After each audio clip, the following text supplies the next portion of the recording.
Good morning. Okay, can I welcome everyone to the third meeting in 2013 of the Infrastructure and Capital Investment Committee. Can I remind everybody to switch off their phones, Blackberries, and if you're using electronic devices, make sure that they're just for reading minutes rather than communication with the outside world. The first agenda item is Forth Road Bridge Bill. We're now going to take evidence at stage 1 from Barry Colford, Chief Engineer and Bridge Master of FETA. Barry, can I welcome you to the committee and thank you for your written submission. And Jim, I think you're going to start off with questions. Thank you, Convener, and good morning, Mr Colford. Perhaps you could start us off this morning by telling us what your own views are on the level of consultation that is taking place to date between the various stakeholders, Transport Scotland, the Forth Estuary Transport Authority, FETA staff and the recognised trade unions on the proposals that are contained in the legislation. Well, we've had fairly extensive consultation with Transport Scotland for some time now. That consultation was ongoing since early 2011, but it has, we have been in contact and discussions with Transport Scotland before that period, basically because the new crossing was being built and we had some input into the maintenance, potential future maintenance and operation of that crossing. So there has been regular contact between ourselves and Transport Scotland. We've had meetings with Transport Scotland officials and our staff to discuss the issues with the proposal to abolish the authority and put the operation and maintenance of the two crossings and the adjacent road network out to contract. We've had consultations on the three principal areas, which are the Parliamentary Bill, the two-pay transfer and the contract itself. Okay, that's helpful. Do you have any views on the level of protection to existing staff who are transferring to the new bridge operating company? Do you think that the bill offers sufficient and adequate protection? Or perhaps it's fairer to ask what views were received as part of the consultation on that point? Well, we had fairly lengthy consultations on that particular point because obviously as an authority our staff are extremely important to us. They've all been there for a long time. Well, a lot of them have been there for a long time. We do have a level of service in the staff which is quite lengthy, and so the consultations were of particular interest to us, and we were pleased to note that the Transport Scotland are going to make it a requirement of the new contract that the staff's pension scheme, which is with Lothian pension scheme at the moment, will be transferred by the mechanism of the contractor being an admitted body in the Lothian pension scheme. So we were pleased that Transport Scotland and the government took cognizance of these discussions and are going to make that a requirement of the contract. Obviously, in any period of change causes some unease amongst the staff, and we've had meetings with them to try and explain the situation. The staff will be being transferred from a public body to a private contractor, and obviously that's a big step change for the staff, many of whom expected to serve out their working life working for a public body. So it is a big step change, and we're having to try and ease the anxieties of the staff as we go forward. Are there any outstanding issues or concerns that remain on the part of the staff who are being transferred that are yet to be resolved? I would say that it's just the unease and what the future will hold for them, and who the contractor is likely to be. You know, all these things will become apparent, obviously, as we move forward. But the main issue for the staff, I would say, or one of the main issues, was the pension issue. That has been resolved now, and we're moving forward with the other issues. I think all the other issues will come to pass, and as soon as we know who the new contractor is and who the staff are likely to be working for, then that will be another major step forward. For completeness and finally for the public record, are staff being retained on the same terms and conditions? Obviously recognising the point you've already made about the pension entitlement. Yes, my understanding is that we will all be transferred over with our current terms and conditions of employment. Thank you very much. Yeah, Alex. You indicated in written evidence that FETA would have preferred to retain responsibility for the Forth Road Bridge and be delegated responsibility for the Forth Replacement Crossing. Transport Scotland have already, when they came before us, indicated that there were considerable barriers to this happening. So what's your view on Transport Scotland's assessment of FETA's capabilities to manage both bridges? Well, I think that's a question for Transport Scotland to answer, but as far as FETA were concerned, we obviously didn't put ourselves up for abolition. We thought we were doing a good job in maintaining the Forth Road Bridge, and we have done so since the board was established in 1947. We think, or we hope, successfully. However, the government decided that that model wasn't going to be suitable moving forward. Do you have any particular concerns about the responsibility for the Forth Bridge passing to a private sector bridge operating company?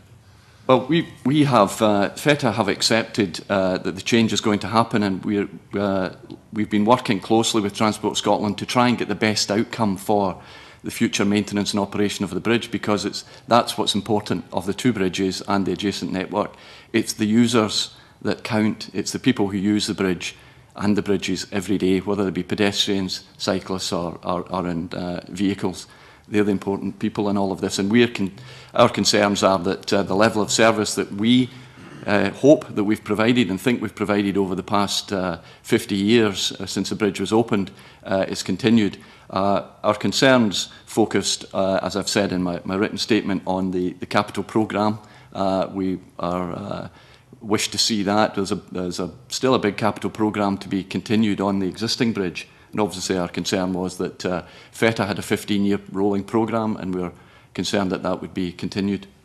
Do you feel enough being done to allay your fears in these areas? Well, the government have made, recognised in the financial memorandum that the capital works are essential, and that is some comfort to us that has been recognised. In your written evidence, you highlighted the importance of local accountability for the bridge operator. How best might this be maintained if FETA's wound up? Well, we were pleased, and the convener of FETA's on record saying he was pleased to see that the forum has been set up to take these things forward. We have good relationships with the communities on both sides of the Forth. These big structures have a large footprint and a large impact on the communities, and we have been working hard to make sure that anything that we do doesn't disrupt the communities or minimises the disruption. There will always be disruption when you have to carry out works in these large bridges, and our job was to try and minimise that disruption as part of our brief to the communities, and we're pleased to see that the forum will take that forward. Thank you. Elaine, you have a point. Supplementary, you will be aware that Edinburgh City Council are concerned that they may inherit some £4 million of compensation claims, which previously FETA always reimbursed the council for. Do you believe that the council is right to be worried about that? I can only say what FETA have budgeted for that liability. That liability for the M9 spur, which was the road built south of the bridge, was built using money from FETA at the time we were tolling, and from the Scottish Government. Scottish Government put in £24 million for the scheme, and FETA put in around £16.5 million towards the scheme. FETA have the liability for any outstanding costs arise from the scheme itself. Our liabilities are £623,000. That's what we have budgeted for. That's in our accounts. I can't comment on any other figure other than the figure that we have budgeted for, which is £623,000, of which about £190,000 is actually for liabilities for potential future claims. The rest is for fees. So are you saying that Edinburgh Council are not correct in what they're suggesting? I can only say what we have budgeted for. It's £623,000. Why do you think there's a discrepancy then? I would be hazarding a guess that there's when these schemes are put out there, You have lawyers who knock on doors and ask, do you have a claim against the authority, the government or whomever? And anyone can put in a claim, basically. And I would imagine that the figure would come from an accumulation of all of these claims. All I can say is that our budgeted cost is £623,000. Incorrect in saying that they were being reimbursed for the entire sum by FETA then? Sorry, The Edinburgh City Council would be, I mean, they certainly in terms of the press material they put out, it indicates that previously they would have been reimbursed should these claims have been taken out against them, that FETA would have reimbursed for the entire amount. Is that not correct? Well, I'm not quite sure what the press have said. I tend not to believe much of what the press say, frankly, but all I know is that FETA are liable for £623,000. Mm-hmm. Yeah, it seems to be, it come out from the council, I think. I also read other quotes in the press that were attributed to me, which I'm pretty sure I didn't say, but... I can imagine, I can only imagine. Okay, obviously you're currently monitoring the condition of the main cable anchorages and will report on the condition of the cables following the dehumidification process that's undergoing at the moment. Can you provide us with an update on these issues and how the results of these investigations may impact on the future maintenance of the bridge? Well, there are two distinct areas. The main cables themselves have suffered corrosion, and we're taking active steps, including dehumidification, to try and solve that issue. And it's a very innovative form of treatment. So we have said all along that we can't give unconditional guarantees that it will work because it's the first time that it's been used. Dehumidification on main cables and suspension bridges itself is fairly innovative. With cables which have deteriorated the way ours have, it's even more innovative. There are not many that have been done. So that's one strand of work that we're just about to report on. The other issue is the anchorages themselves. These are the places where the cables are held into the ground. And we've had concerns about these for a long time, and we're currently carrying out an investigation into these anchorages, which is costing about £5 million for the investigation. The main cable work itself costs about £3.5 million, and both are fairly limited investigations. Unfortunately, you don't get much for £5 million in these bridges. These are fairly limited investigations, so we only see a snapshot, but we have to make fairly significant engineering judgments based on and decisions based on those snapshots. I have to say that I can't give any details to the committee at this present time because I have to report to the FETA board firstly, and that report on the main cables will be in February, and then the anchorages I hope to report to the board in April. But these are just two areas where we have concerns over the bridge. There are other areas where we need to carry out works, and these are listed in the written submission. All of these capital works will have to be carried out. These suspension bridges are large capital investments. We need to look after them properly. This type of investment is similar all over the world, whether it's Golden Gate or any bridge in Japan or New York. The same level of capital investment is carried out on these bridges. It costs us a lot of money to build as taxpayers.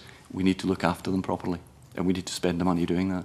So is there collaborative working with the bridge owners in these other countries so that work's not being duplicated, or is each one, because I suppose of the climatic conditions, differently affected? The authority is a member of the, and it does trip off the tongue, International Cable Supported Bridge Operators Association. We are a committee member of that, made up of the Storebelt, Great Belt bridges in Denmark, Golden Gate in San Francisco, the New York State suspension bridges, Honshokoku in Japan, and Jiangsu in China, form the committee of this group, and we regularly exchange information and knowledge because we all have the same problems. We have the same problems no matter where we are, whether it's ice on the cable or traffic or whatever. And I'm pleased to say that this June, Forth Estuary Transport Authority are hosting the conference of this international group for the first time it's been in the UK. in the first week in June, and we're attracting a lot of people from all over the world to come and both visit the existing and the new bridge and discuss these issues. And how does this association actually help you? Is it a significant assistance to your own operation? Yes, and we have I can email my compatriot or colleague at Golden Gate and say we've got a problem with painting. An issue has come up. Have you ever seen anything like this before? And I'll get a reply very quickly. And it's a confidential exchange of information between client organisations, owners and operators only. So we don't have consultants or contractors. So it's a method of getting an unbiased view of what happens in hangars and cables and anchorages and decks and towers and the whole spectrum. So do you think it should be a contractual requirement of the new operator to join the organisation or make sure continued membership of this organisation? I have said in the written submission that I think continued membership is important. Quite how the mechanism is for that remains to be seen, but that may be one way forward. I have to say, I think it needs a bit of discussion, but I would hate to lose that body of experience and become isolated. If we work in isolation, we generally tend to go down different paths. And there's a great deal of correspondence between all of these owners in discussion, and I'd like to see that continued. Is there a subscription and therefore a financial cost attached to your membership?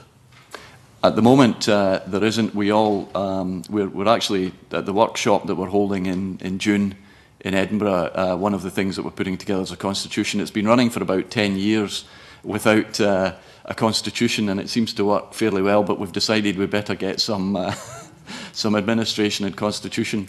Engineers love working without these encumbrances, but we've decided membership is beginning to burgeon a bit, and we've decided we need to put things together like qualification for membership, etc., etc.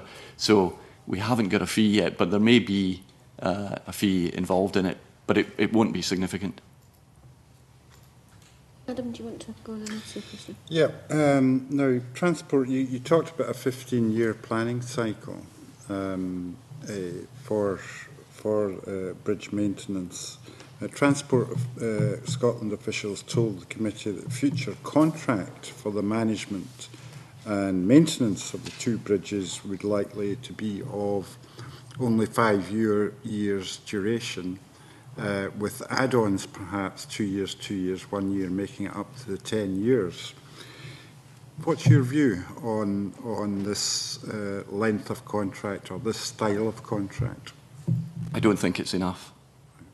I don't think it's long enough. I think it should be 10 years as a minimum requirement for a contract, because to bring a scheme to fruition or even to carry out the inspection of every component in Forth Road Bridge takes us 10 years. It's a 10-year cycle. Therefore, I know it's a standard contract for the operating companies and the rest of the network, but I don't think it's a best fit for structures of this size. We've, in other circumstances, we've looked at franchising arrangements for train companies and ferry companies, for example, and there's always been an argument about long or short franchises. Do you think there are any parallels in what you've just said with things we may have discussed before, where we're talking about the length of contract that should be issued? I think they're slightly different, because in the rail operating companies, it's investing in rolling stock, etc. That's the issue. I think the issue for us is the length of time it takes to procure and put out a piece of capital works, and the length of time it takes to inspect all of the structure. I've spoken to colleagues in other structures on this issue, and my own conclusion is that 10 years would be a suitable period. I realise there are, of course, risks in this on the other side. You may have an operator who isn't performing well, and you're left with a 10-year contract, and there's good reasons, obviously, for making it 5 plus 2 plus 2 plus 1. I just think that the basic 5 doesn't suit the type of work that's involved in maintaining and operating large structures. Thank you. I don't think I quite answered the question, but... No, you don't have to answer the question, but I have to ask it. Okay, Margaret?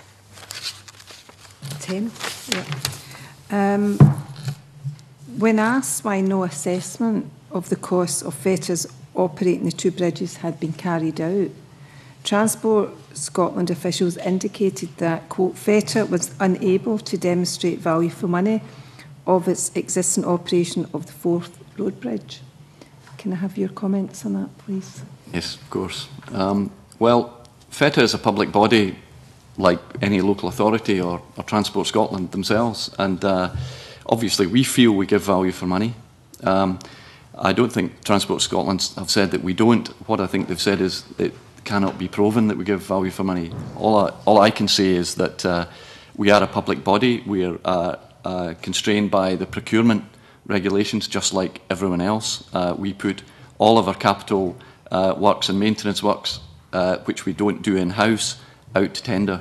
Of course, the staffing levels aren't, and our staff aren't tendered for, but all of the other works are. And my last question is as well, similar to that. Transport Scotland officials also stated that there was no mechanism to extrapolate how FETA would achieve value for money in a twin bridge management strategy. And again, your views on that would be appreciated. Well, again, I guess it comes back to the point that our staff are not being tendered for or in a competition, and our staff, in any organisation, the staffing costs are a significant part of the revenue cost. Our revenue costs are about £5.1 million a year, and the staffing costs are about £3 million. So it is a significant part of the revenue cost, and that is not out to competition. But all of the other parts of the revenue budget and the capital works are subject to the same rules in competition and tendering as any other public body. Lovely. Thank you very much for that information. Got any further questions? Okay, thank you very much for coming, Okay. and that has been very helpful. Consideration for the bill. I suspend this meeting to allow the witness to leave the room and the next session witnesses to come in.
Okay, resume now, and our second item today is Low Carbon Scotland meeting our emissions reduction targets 2013 to 2027, or RPP2, and we're going to discuss the subject of energy efficient housing in the report.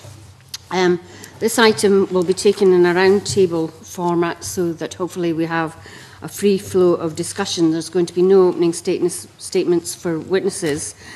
So I think we should just go round the table and introduce ourselves. And we've tried to divide our discussion into maybe 5 main points. 1, progress and looking to the future. 2, improving existing housing. 3, improving building standards. 4, energy efficiency responsibility. And 5, fuel poverty. Now, I know we're not going to be able to keep them in separate compartments like that, but if we can, over the course of the discussion, cover those points, I think and that should be helpful. So I'm obviously Maureen Watt, MSP. I'm convener of the Infrastructure and Capital Investment Committee. Adam. Adam Ingram, I'm the Vice Convener of the Committee MSP for Carrick, Cumnock and Doon Valley. I'm Mike Thornton. I'm the head of the Energy Saving Trust team in Scotland. I'm Jim Eady, and I'm the MSP for Edinburgh Southern. I'm David Stewart. I'm a policy manager with the Scottish Federation of Housing Associations. Gordon MacDonald, MSP for Edinburgh Pentlands. Scott Restrick, Technical and Training Manager from Energy Action Scotland. Mike Wagner, I'm employed by City of Edinburgh Council, but I've been asked to represent ALACHO, the Association of Local Authority Chief Housing Officers today. Elizabeth Layton, independent consultant representing the Existing Homes Alliance Scotland. Alec Johnston, member for the North East Scotland. Stephen Garvin, the Construction Director, BRE Scotland. Margaret McCulloch, MSP for Central Scotland. David Bookbinder from the Chartered Institute of Housing Scotland. Lane Murray, MSP for Dumfriesshire. Philip Hogg, Chief Executive of Homes for Scotland. Okay. And we've got Clarkson, the official report on the broadcasting. So if we look at progress and looking into the future, I mean, what do people think are the greatest challenge or barriers inhibiting Scotland from achieving the radical change needed to meet energy efficiency housing targets? Who would like to kick off? Yes. Mike. I would have to nominate the challenge of meeting the required numbers of solid wall insulation on domestic properties as a key area where it's very difficult to plot a clear path forwards. We've seen a 2% increase, I think, from 2 percentage points increase since 2007 in that area. A lot of the UK policy going forwards is focused on achieving something in that sector, but it is a very difficult thing for the public to take up. It's capital intensive, and it requires some fairly radical policies probably to actually drive that sector. Yes, Elizabeth. Yes, I would second that. Just if we work to the Committee on Climate Change figures, we would have to be looking at something like installations of 32,000 a year of solid wall properties, and we're basically starting from a standing start. So that is of concern. But I wanted to draw attention to a wider issue, which I think is one of our biggest challenges, and that's about pushing for a market transformation so that the Scottish society and the Scottish Government will really value energy efficiency. And so that means we see that value coming through in property prices, and we see that value coming through in people's understanding of how they spend their money. Because we know from research that WWF has put out is that the projected investment from both the Scottish Government and from ECO over the next years up until 2020 is well short of what is required in order to meet the emissions reductions that were projected in RPP1 and therefore similar to RPP2. We're about 3 times short. All that money shouldn't be coming from the public sector, but public sector has to use its money wisely as well as its powers with things like regulation and incentive programs to lever in that necessary private investment. So I think that is the big challenge, is have we put the right tools in the box so that we know that they're all going to, create that synergy, working together to move forwards in transforming that market for energy efficiency. So, Mike, are you saying that solid wall insulation would give the biggest hit, or that's where most of the carbon is, most of the heat efficiency is being lost at the moment? And surely you wouldn't look at cavity wall insulation in isolation to the rest of the insulation of the house? No, I guess what I'm thinking is that there is still a lot to do in cavity wall insulation and some to do with loft insulation, but they are the lower cost, technically easier measures. The trajectory then implies, and Elizabeth quoted the numbers, that you then need to start dealing with the houses that can take solid wall insulation but don't have additional capacity for cavity wall or loft insulation. And the problem is that we have an order of magnitude problem already in delivering even the preliminary numbers on that trajectory, and the trajectory forward through 2020 and beyond depends on achieving much higher levels in that area. And I suppose, picking up one of the points that Elizabeth made, that is a measure that costs thousands of pounds per property as opposed to hundreds of pounds per property for loft insulation and cavity wall. And there are sources of funding and so on, but a lot of the money will have to come from homeowners investing in their own properties. And in order to do that, they have to be convinced that the measure is technically sound and that it will drive property prices and make the savings that are promised. And none of those things are yet in place. So it's difficult to, one can set the targets and one can see that they are needed. It's not yet clear, I guess, to us that the infrastructure and the ecosystem is in place that will actually make them happen. Was that not what the Green Deal was supposed to deliver in terms of incentive or encouragement for homeowners to actually make the investment and not having to pay up front and all of that?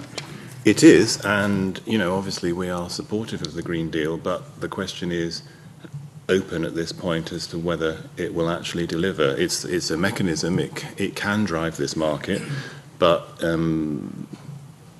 it's a bet at the moment. It's a bet that this is the way forward.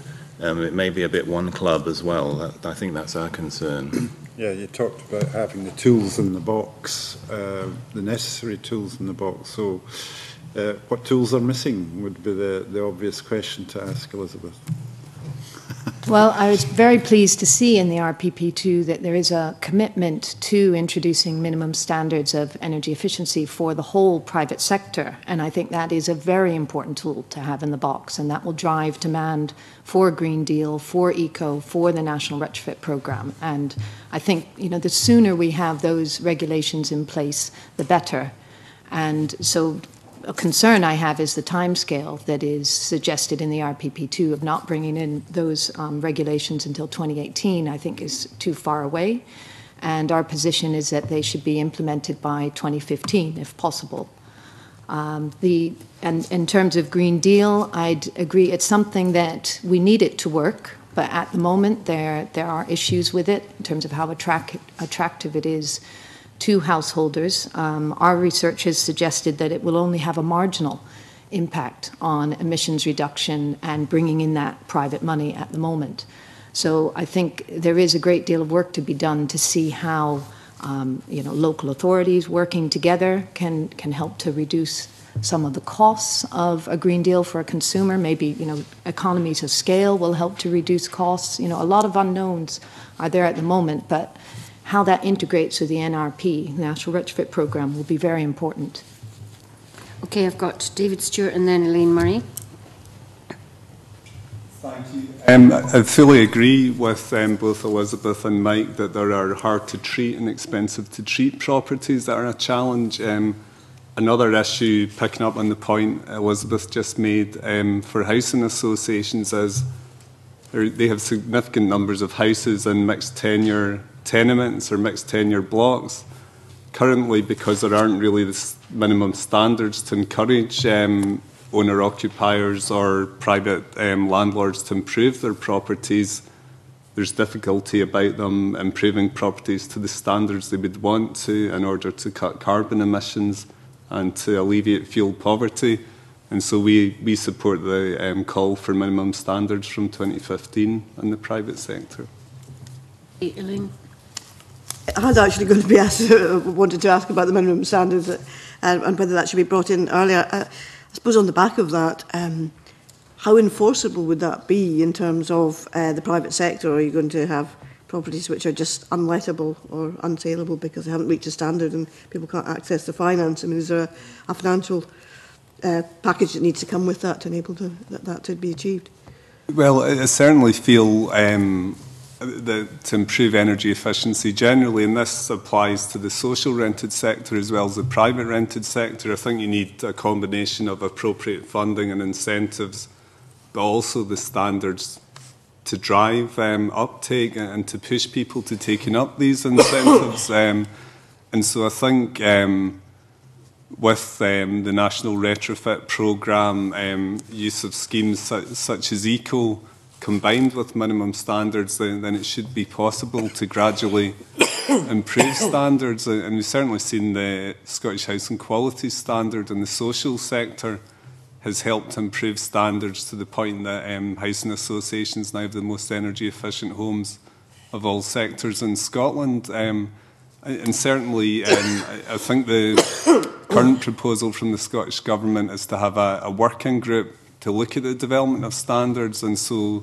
there's potential, I think, to look in more detail at how some of the issues you highlight could be looked at. For example, could standards be applied at point of sale or let? Could there be an opportunity for the purchaser, perhaps as part of the purchase agreement, to agree to improve the property? But certainly experience in the social rented sector is that it is possible to meet standards over a period of time, provided you're given notice and that there's funding available. Scott Restrick, you're next, and then Alex Johnson. Just wanted to come back on some of the things that were said about the Green Deal and the idea that there's no upfront cost. And I think there's enough evidence to suggest that for some measures, particularly the higher cost measures, that might not be the case, and that there may well need to be some degree of householder contribution in order to make that actually work. So that in itself can create a barrier to that uptake, not having those funds being available. In addition, the evidence that we've got from the recent house conditions survey would suggest that in terms of the number of kind of solid walls, let's just call them, number of solid walls out there that can be improved, they're of a similar magnitude to the number of cavity walls that are still available to be improved. So I mean, we're looking at a kind of a marketplace which is pretty much the same size. So not to lose focus on the things that we can do now which are relatively easy to implement, but perhaps the fact that these still exist as unfilled cavities and lofts and things like that are not fully done maybe suggests and supports the view that we need some regulation within the private sector to push that. Alex. My concern is that when you look at the measures that are available to improve the energy efficiency of housing today, there are quite a range of options. And one of the things that worries me most is that there is, at the moment, a substantial level of market inertia. Basically, in spite of the high fuel costs and poor energy efficiency of housing, there are people out there, particularly private owner-occupiers, for example, who simply are not making the decision to go ahead. Now, we know that it makes good economic sense. How do we overcome the market inertia? Now, the last few speakers have talked about regulation as being a way of achieving that. But regulation, by its very nature, only comes in at the bottom and raises standards to a certain extent. How do we overcome the market inertia and get to the point where people will improve their houses because they know they get it back if they sell it? How do we wake people up to that idea? Who wants to answer that? Make a contribution if you wish. Our view of regulation is that actually relatively few people would get regulated in the sense that it would be a requirement on them. It's the shadow of regulation, the foreshadowing of regulation, which overcomes inertia in the market and which drives the numbers. So if we've got a plan at the moment, as in the RPP2, where certain numbers are required, then one of the things that will drive them and drive the private sector market to supply them and drive householders to overcome the inertia, which I agree with you is one of the problems, is the knowledge in the future that there will be regulation. And that's one of the reasons that certainly, like Elizabeth, we support the date of regulation to be as soon as possible, because then the shadow will stretch backwards in effect to the present day, and it will keep us on trajectory. So I guess my emphasis on regulation would be that it sounds like a sort of legislative solution, but actually what it really is a way of supercharging the market. It's more of a market-based solution, and I think it's a very effective one. And it will support the Green Deal, because it will mean that house values will, for instance, will reflect the fact that stuff that will have to be done by regulation has already been done. It's a cost that is not going to be incurred by a buyer in the future, so it will drive value in the present. And all that provides a solid underpinning for the operation of things like the Green Deal. And so, you know, you could make a fairly utopian argument that the more regulation there is in this area, probably the more Green Deal funding is going to be attracted to Scotland, because it will provide the sort of environment which will actually drive the Green Deal market. That helped to overcome the ridiculous position we're in today, where government agencies are phoning people up and saying, we'll come and do this for nothing, and people are saying, aye, right, and putting the phone down. They just don't believe it. Of Philip Hogg, would you like to come in on that, and Mike Wagner then? Yes, I've been listening intently at some of the points particularly made in the last few moments, and I would entirely support Elizabeth's point about market transformation.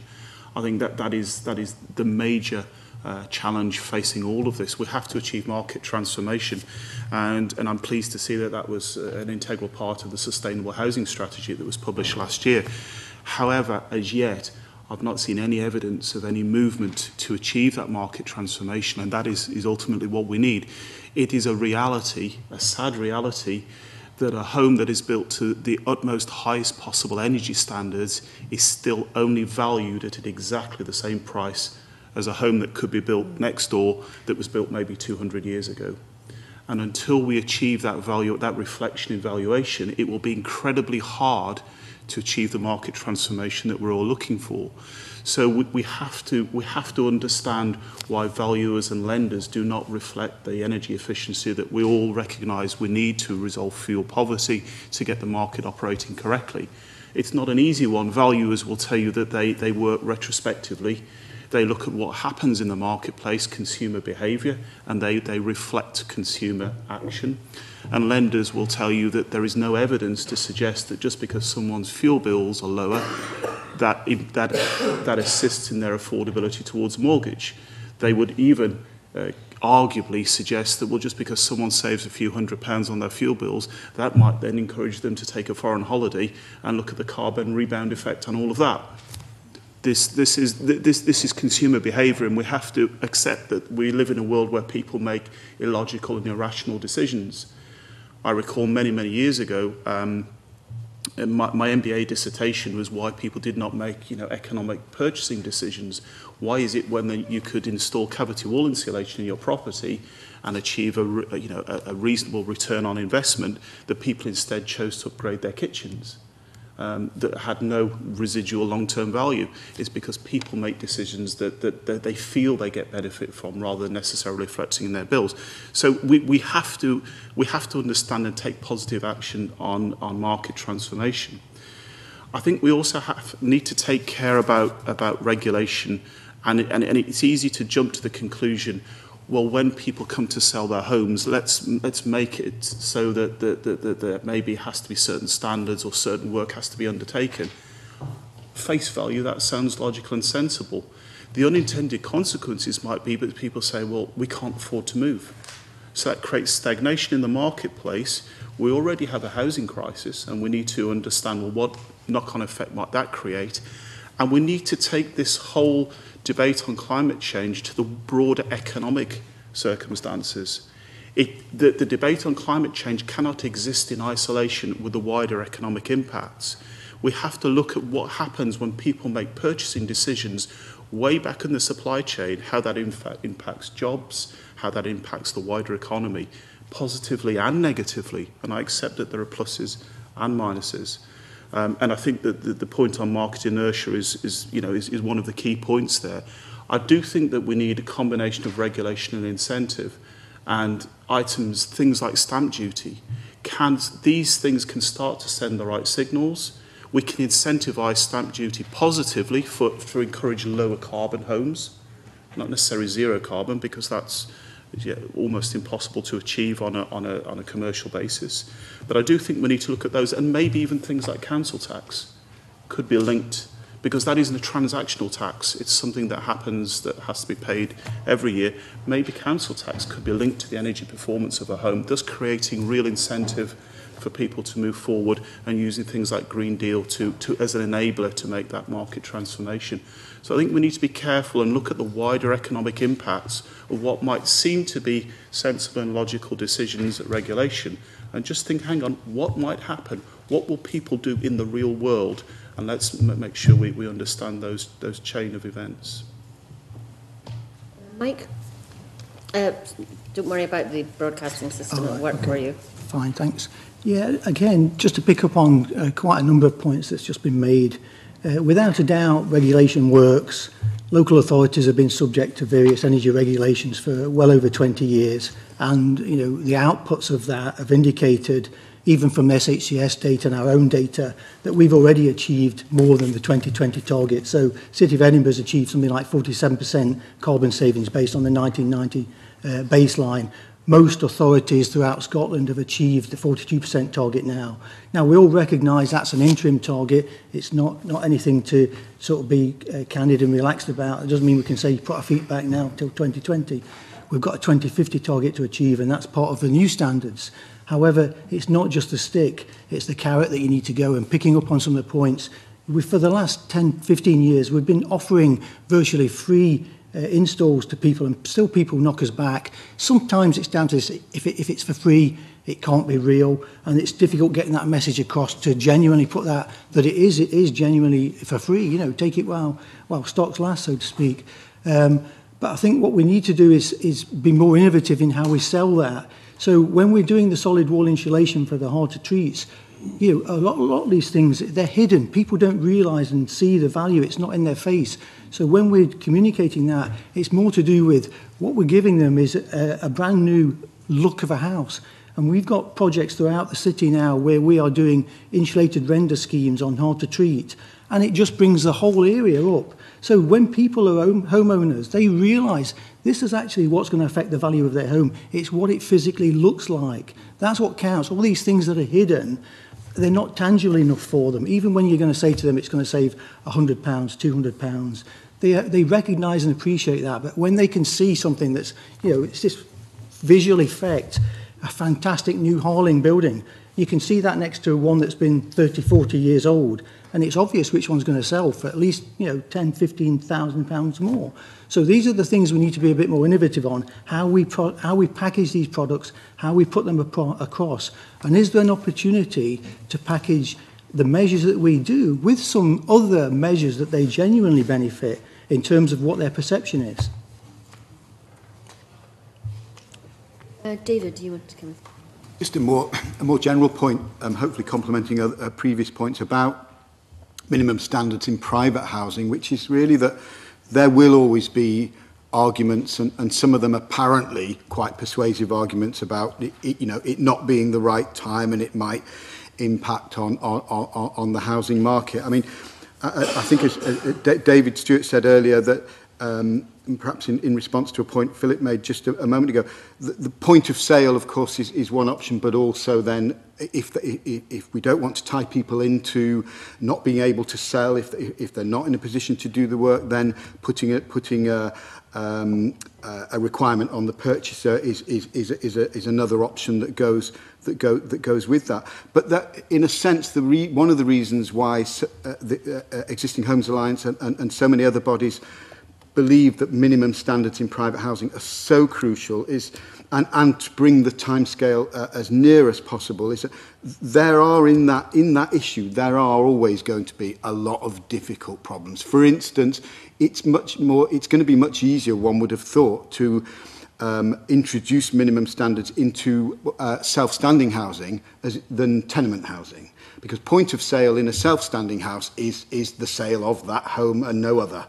Point of sale of one flat in a tenement of 6 or 8 is obviously a much more complicated issue. And one of the points we made when we responded to the Sustainable Housing Strategy last year was that there may be a case for introducing minimum standards more quickly to self-standing property. Don't let problems about tenemental property delay the potential introduction of standards because it's easier in self-standing property. But it's going to be a difficult issue. But unless, we can talk about new build, we can talk about social housing, which is 25% of the stock. Unless private housing is tackled, and there will always be political and financial difficulties there, we're not going to make it the inroads we need to.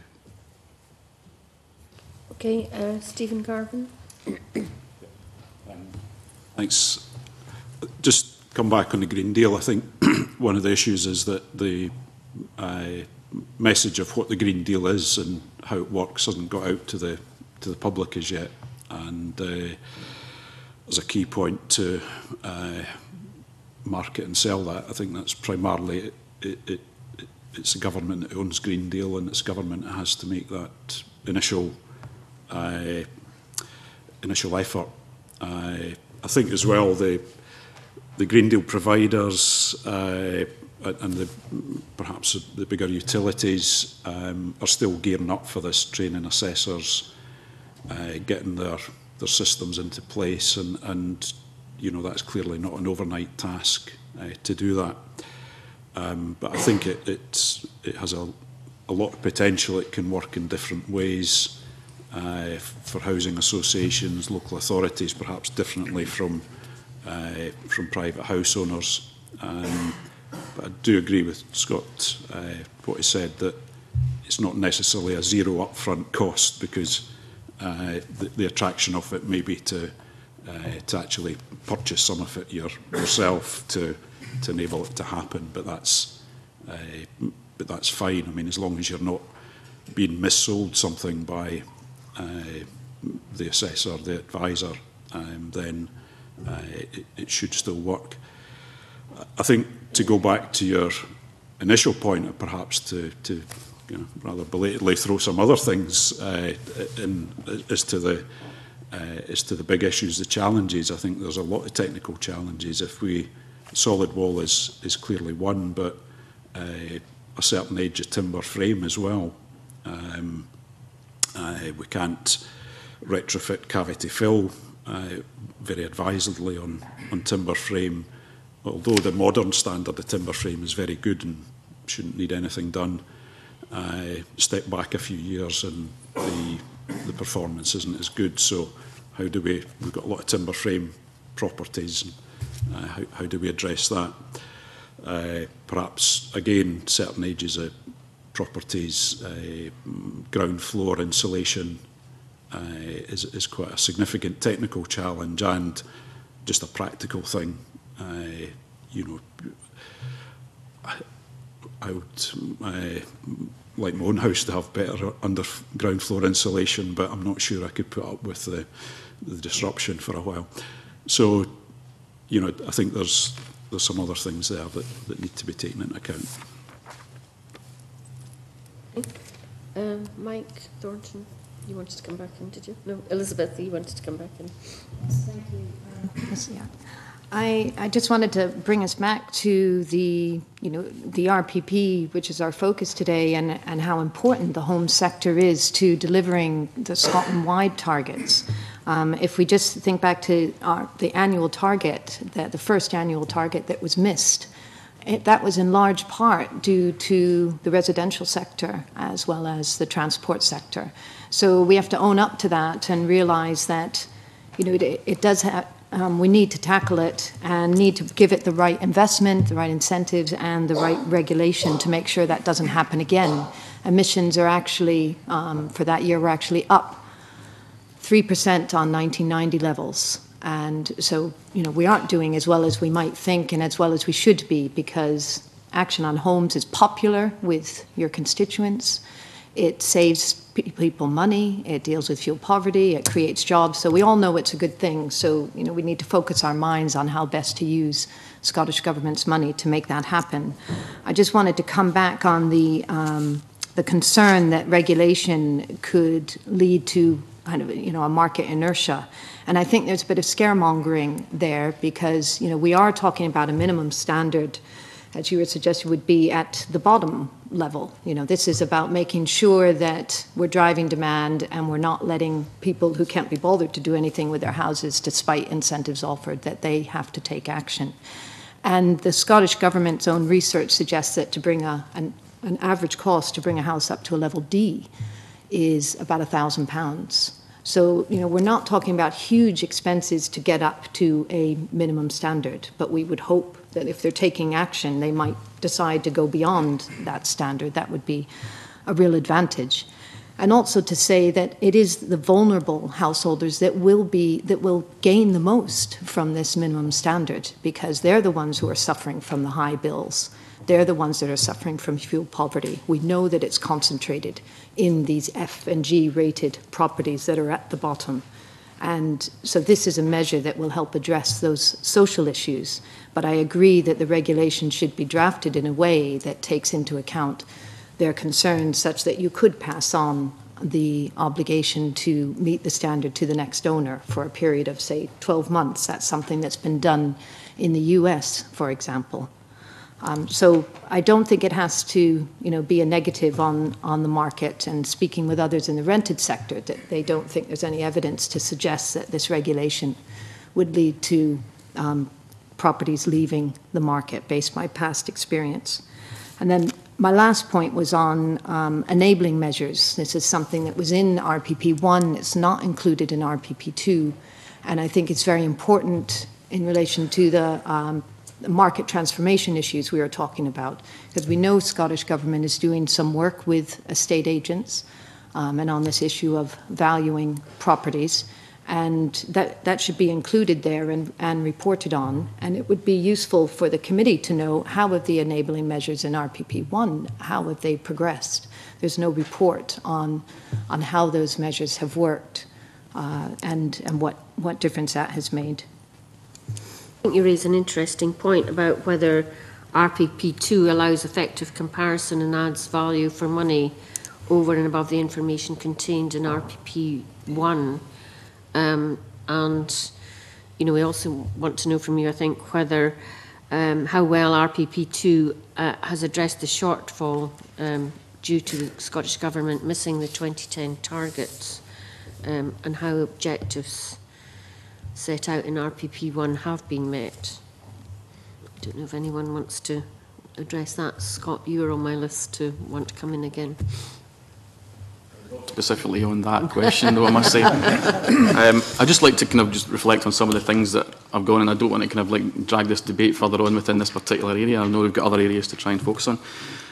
Looking at the energy efficiency, if you like, of the stock in Scotland, so what the question is, what is the technical potential to improve Scotland's housing? You do see there is an emerging kind of divergence of properties. There's quite a lot of properties up in the higher end of the scale, you know, between an NHER 7 or 8, and that population is growing. But there's also a hard nut of properties languishing down in the bottom leagues, as it were, and something like about 22 to 23% of homes score an NHER of 5 or less. So there's still a significant amount of properties that, technically speaking, could be improved, and obviously within that, you know, carbon emission savings, etc. How you get into that, you know, there's already been discussion about, you know, whether it's sticks or carrots, so I'm not going to dwell too much on that. Education, Elizabeth touched on this a little bit as well, which is more the kind of carrot approach. The understanding of what an energy efficient home can do for you as an occupant is, I still think, out there within the general populace, is not a well understood concept. I mean, I don't know how many people around here have an EPC completed on their home. You may have one, but do you understand it, what it's actually telling you? I mean, it's a fairly technical piece of paper with some information on it that may seem a bit kind of obscure. So I think there's a lot of work that could be done there to try and add value to the information that's within that, so that people genuinely understand what this can be doing for their home, and then themselves, as Philip's talking about, make some choices there about, you know, maybe I'll not do the kitchen, maybe I will do the cavity wall, because I can understand the value within that. Lastly, the point I want to make is kind of reflecting on a point I made earlier about the number of cavity walls that are still available. A lot of cavity walls are considered to be hard to treat cavity walls, and obviously, you know, in terms of it being relatively inexpensive to do, that's not an option available for hard to treat cavities.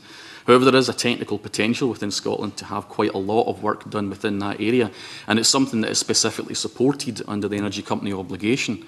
And I think there's a lot of work that we can be doing, and there are tools being made available through the EST to try and identify where these properties exist within Scotland. One of the outcomes of the industry's kind of review of the Energy Company obligation was looking at the costs of actually finding properties to actually do good work on. And I think if there's things that the Scottish Government and, you know, key stakeholders can be doing to try and effectively make it easy for suppliers to spend their obligations within Scotland, we should be really focusing in on that as soon as possible. Elizabeth, you wanted to come in, and then Stephen Garvin. It's on the question about the emissions potential and how between RPP1 and RPP2. That's something that we have considered and find that there's actually appears to be a stepping back on ambition between the two reports. RPP1 included not a target, but a, shall we say, an aspiration, a projection that the home sector would deliver 36% of an emissions cut by 2020. The Alliance believes more could be done. We think it should be aspiring to 42%, but here in RPP2 we don't see any such figure, and it's left to your mathematical minds to see if you can figure that out. We also see some more reliance on proposals in the RPP2, and you might expect that as it's stretching further, but we would like to see more information, particularly on the line that talks about additional technical potential in fabric and energy efficiency. There's quite a big chunk of emissions reduction that is set against that in both up to 2020, but especially beyond that to 2027. And there is no explanation in either the main report or the technical annex, and find that very concerning. And so just in sum, we feel that the committee has asked to scrutinise this section, has been given the accounts, but no balance sheet. You don't know how the programmes that have been put forward have done. Are they reaching the annual abatement figures that were suggested in RPP1, or are they completely missing them? What is the justification for changes that have been made, like say for smart metering? There's a lot of information that isn't there that I would think needs to be given to the committee to have an adequate scrutiny of this report. Okay, Stephen? Yeah.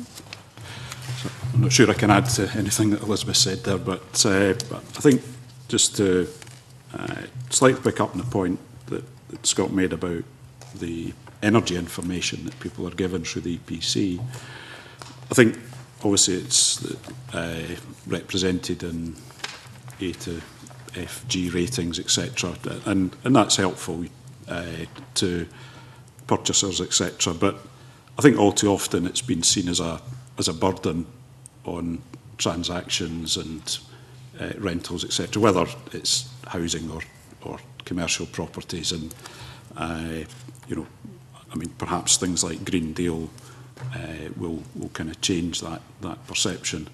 But I think one of the kind of key things is, you know, what can you actually deliver to people? Are you delivering by improving energy efficiency? Are you improving the living conditions, particularly reducing dampness, mould, improving health, etc.? And you know, these are very basic things that I think can be achieved if things are done correctly.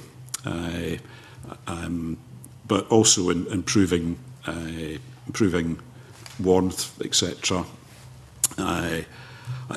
quite often I think maybe some of the benefit, if you have a purely performing house, then it's often very difficult to heat it to a level and maintain a level or that you can afford that's comfortable for you, particularly during the winter. So where things, you see things like external wall insulation being used, can be very effective with other measures. People often take that improvement by being able to maintain the thermostat further up, so you're not always perhaps achieving all the energy, the carbon saving that you might otherwise do. But that's not to say that that's a bad thing, because you're actually able to keep the temperature up and perhaps even afford to do that as well. I mean, Mike, in terms of council housing, and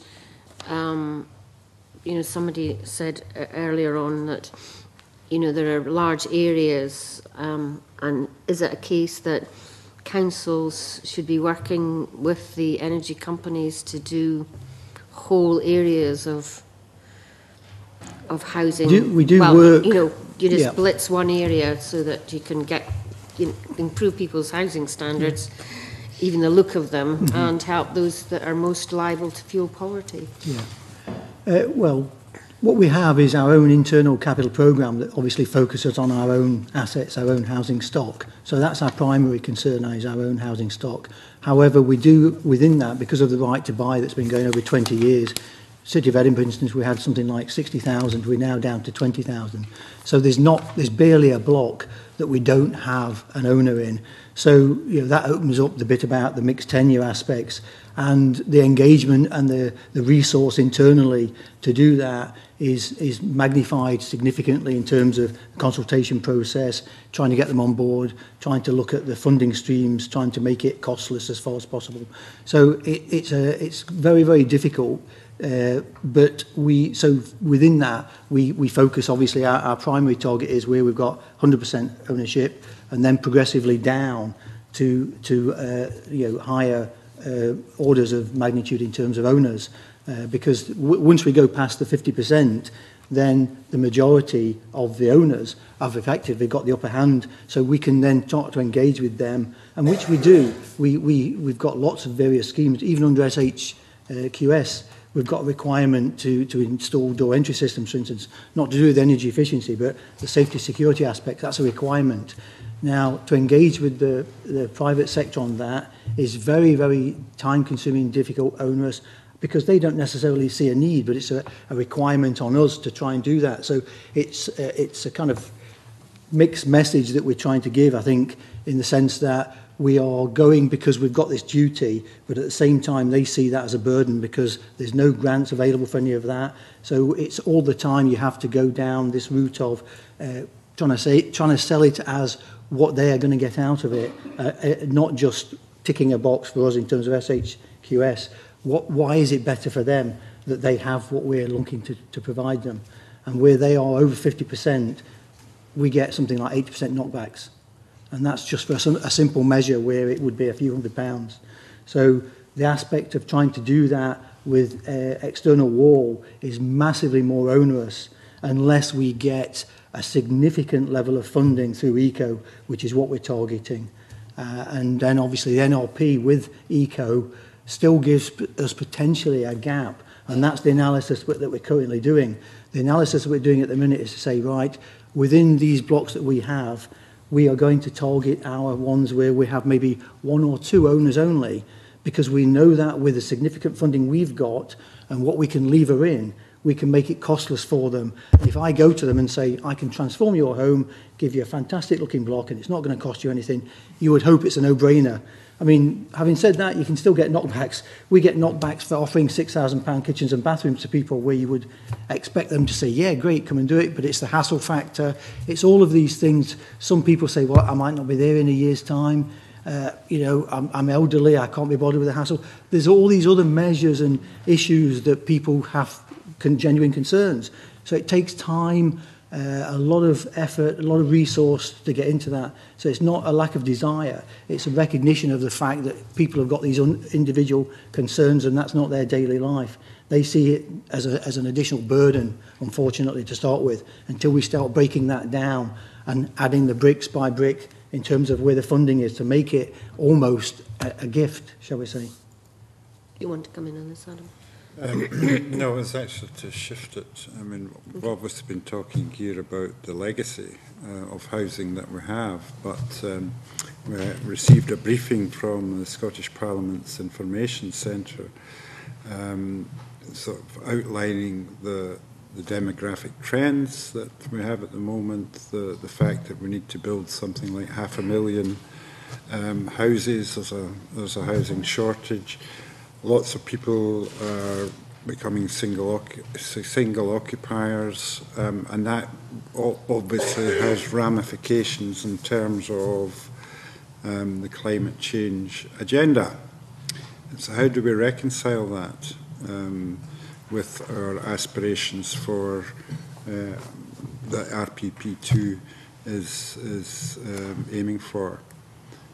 The need for extra housing, increased emissions that will come from that.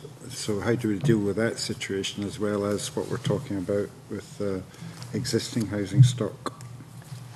Did you want to answer that one?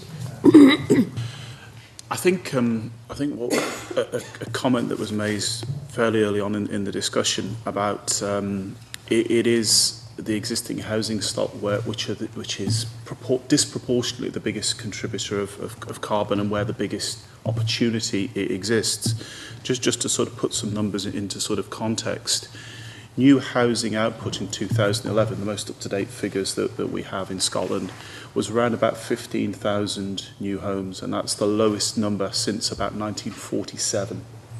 And you've already recognised that we've got a growing population, an ageing population, so simple mathematics suggests that we're just not building enough homes. And you're absolutely right, the target number of homes that we need to build each and every year for about the next 20 years is about 25,000 of that order.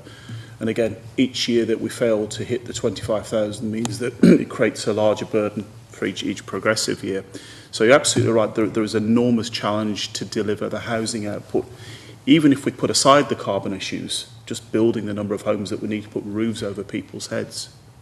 And that includes private for sale and rented, and all of the variants, all tenure mixes within there. So new homes, if you did the mathematics, constitute 0.63% of the housing stock each and every year. And of course that 0.63%, when it is built, are the most, by definition, are the most energy efficient homes, because they're built to the most up-to-date standards. So there's an argument that, well, the ones that are being built now are the least of the problems. It's the ones that are progressively years old. Now, I touched on a subject a few moments ago about market transformation. And of course, anything that moves us towards greater standards, and we, as an industry, we wholly support the desire to make our products better, to build homes more energy efficient and make them better products. Why wouldn't we want to do that? But until we can achieve that corresponding reflection in value, what tends to happen is costs become increasingly higher to build, but the sale price doesn't move. So margins get squeezed. And okay, that's tough. That's tough on home builders. But the net result of cost increases, but the selling price stays the same, is that homes just don't get built. The economics don't stack up. Home builders need to make a return on their investment. They're commercial organisations. They need to make a return on investment. And if the economics don't stack up, if it costs more money to build a home, then investment, and I've had discussions with some major PLCs, some home builders that operate UK-wide in the last 2-3 weeks. I was with one of them on Friday. And they operate an internal market in their organisations. At the start of a business year, they will have a pot of money to invest in land to build new homes. And each of their regional businesses will make a decision, or will put forward their proposals where they would like to build a development. and the head office will make a decision on the sites that give them the best return on investment because they have to deliver shareholder value. So the more expensive it becomes to build, the less likely the investment will happen in certain parts of the country, and that money will be diverted to other parts where the cost of building is less. Now, the knock-on effects of that is homes don't get built, exacerbating the housing crisis, but also the impact on jobs and the economy. So hence the reason I started my presentation on evidence is we desperately need this market transformation. The market transformation will create the environment of which we can then start to build to the energy standards that we all want and need. We can start to deliver the homes that we need, and we can start to impact on fuel poverty. That's the blockage. The blockage is that it just isn't, the economics aren't there to deliver what we all want. And that's the world that we live in. And I think the other thing, just to sort of just square the circle on all of that,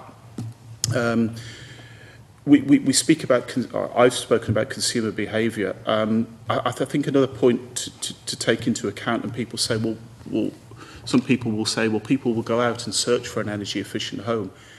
The fact is that when people purchase a new home, a brand new home, they expect it to be energy efficient. That's a given. Of course it is. It's brand new. It's going to be energy efficient. I wouldn't expect anything less. So at the back of their mind, that's a default. I've assumed that. So they will not go out and expect anything less than that. So that's a given. Because some people will say, well, why don't you advertise or market the energy efficiency of homes? And it's been proven as a fact that it is not a significant lever that will encourage people to buy them at the moment. Maybe this is hence my point. I think we need greater inducements and incentives that will start to encourage that to flow through.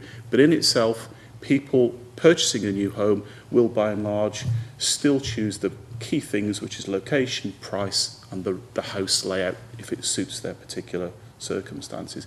Energy efficient is rarely, if ever, raised or questioned when people purchase a new home. And it's not just me saying that. I challenge any one of you to go out to new home sales development this weekend and ask the person in the sales office and say, how many people come in and talk about energy efficiency or the reason they're purchasing? It is not the reason the vast majority of people purchase a brand new home. I don't agree with all that you've said. I mean, when you talk about margins for house builders, the house builders' attitude has been up to now, well, let's not asking governments not to introduce the next standards of energy efficiency in houses, rather than tackle the problem. Because house purchasers are not necessarily just looking at new houses; they're looking at how other houses in the area or existing builds in the area.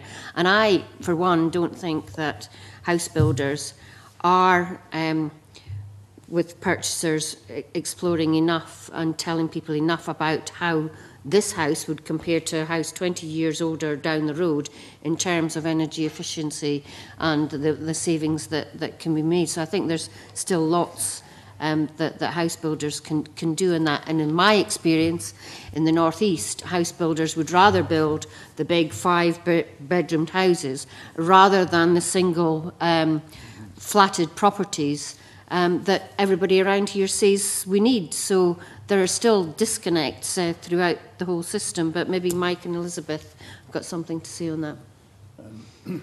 Well, I mean, I think one thing that we do need to bring into perspective is that if you don't build standards into houses when they're new, then over the trajectory of the climate change targets, you will have to build them in when they're not new, and that costs a lot more. So the question is, are we going to kind of build ourselves further into the problem, or are we going to build ourselves to some extent out of the problem? And if you look at it that way, then everything else is about, okay, if we need to build ourselves out of the problem, how do we make it happen? And I accept, that there are the sorts of issues that Philip has been raising, though I don't personally also believe that there aren't economic advantages to Scotland in maximising the energy efficiency of new build. I was on the original I'm on the Sullivan Committee, I guess, if it does reconvene. I certainly was on it when it convened the first time. And at that time, there was a strong consensus that there was actually a competitive advantage for Scotland in the industry, in having an industry which was building to high carbon standards, which in general are high quality standards as well, as you might expect. Also, you know, there are opportunities that are being explored like system build and so on, where actually the technical costs of meeting higher standards can be driven down through different approaches. So again, I mean, I feel about this rather like I feel about regulation, that the important role of government is to set the boundaries of the playing field and then let the market decide how most cost effectively to meet them. I don't think it's a good policy to say, okay, we don't think the market can meet them, let's not do anything. I think, you know, personally I have more faith in the ability of markets than that. Elizabeth.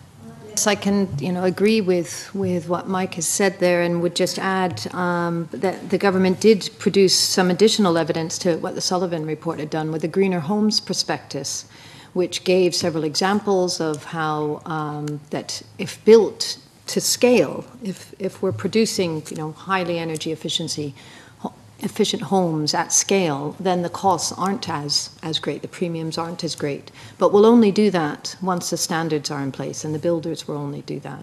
And there's also research from the Zero Carbon Hub in England that where they were looking at their standards, which suggests that that the savings, that the profits that can be made are sufficient.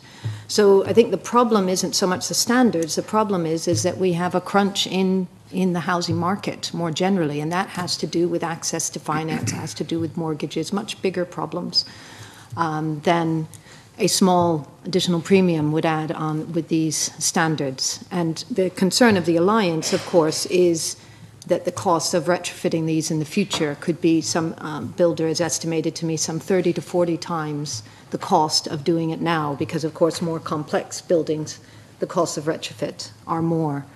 And I wanted to make an additional point on renewable heat, because this would apply to new and existing build, because that is a significant milestone in RPP1, and it's carried forward with RPP2 of an expectation that the housing sector will become more and more decarbonised. And yet this is a target, perhaps Mike will want to speak to this, the Energy Saving Trust has made an estimate that we're well off track, and we need to increase the rate of installation by some 10 times if we're going to be meeting those milestones. So renewable heat is an area that needs greater attention. It is a place where we're going. And how does the RPP2 reflect that? I don't think the mechanisms are in place to get that rate of installation up. Can I bring in Jim, Edie and Alex Johnson? Thank you, Convener. Can I just go back to something that Elizabeth Layton said at the outset of our discussion this morning, and that was that the level of investment that's required to meet our energy efficiency goal falls far short of what is necessary, and you said that there was therefore a requirement to lever in further private investment. So I'd welcome some further amplification on that point. And then David Bookbinder drew the contrast between freestanding properties and tenemental properties in terms of the challenges of making those homes energy efficient. And obviously in the number of cities that we have, not just the one that we're in today, Edinburgh, has a lot of tenemental properties. So meeting that challenge is actually germane to actually meeting our energy efficiency targets. So I wonder if you could just expand on that. Okay, keep that in mind. Alex? I actually wanted to add on to what Philip Hogue had said. He described the effect of market conditions on decisions about investment, and I think he was actually talking about the private sector builders in that sense. I wondered if there was any parallel and how it might affect other sectors like the housing association sector or the local authority sector, and whether they are being influenced by the same market pressures that David Hogue described for private builders. That's a good point. David Stewart wanted to come in next, and then Mike Wagner. Thanks. Yeah, actually, the point I'd wanted to make in respect to the initial point, actually, really, I think also hopefully answers Alex's question. There is certainly a great need for housing with an ageing population and with the increase of formation of single-person households. And that's particularly acute in the affordable sector where there are extremely high waiting lists, you know, for example, in Edinburgh. There's real challenges, certainly for housing associations at the moment. Since the economic crisis, there's been significant cuts both to the overall global level of funding that's available to fund new build affordable rented housing. And there's also been cuts in the average grant per unit from around £70,000 to £40,000. So both of these factors actually are having an impact on housing associations' ability to build new build affordable rented housing. So while they have the skills, and there's examples of high quality, energy efficient housing of the type Mike Thornton referred to, for example, Kingdom built the Fife Housing Innovation Showcase, which looked at meeting future standards and getting towards zero carbon housing, and doing that within the current funding guidelines. There are challenges in the longer term. A lot of our members are saying they can use reserves that they have or funds that they have maybe this year, but in 2 or 3 years they will not be able to continue to build with the grants at the current level. Stuart, if there is a geographical impact on the effect of housing associations, is it the case that houses are still being built in some geographical areas but not in others as a result of these pressures? I would say that that is the case, that there are certain markets that are strong, for example, Aberdeen and Aberdeenshire, and around Edinburgh, where there's potential perhaps for housing associations to build mid-market rent or shared equity and maybe mix these schemes with socially rented schemes. But in many other parts of the country, there isn't that potential, and so they'll struggle. So I could see in the longer term there being a disparity or a split where in some parts of the country there could still be building and others associations couldn't afford to do so.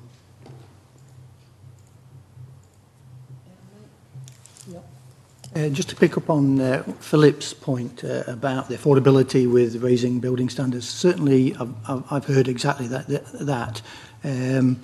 However, raising the standards because of what Mike said is absolutely the right way to go. I think what's missing is the opportunity for innovation within the building sector to be able to tap into.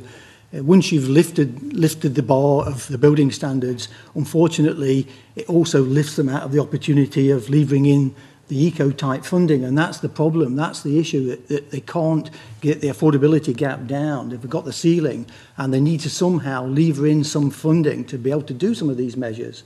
And if that was to be able to be parcelled up with another measure whereby we've got some combined heat and power district heating schemes with some much bigger infrastructure that would enable smaller builders to be able to tap into in the first place, then that's going to help both sectors. But unfortunately, there's it's a big vision, it's a lot of money, and it's a question of the timescale and being able to get that vision and money into the ground, because there's a massive amount of resource required to actually get that vision so that the building areas can tap into it in the first place, along with, similar to what they do over in the continent in terms of where there is a district heating scheme available, there's a requirement to look at that as a first priority to get their heat from.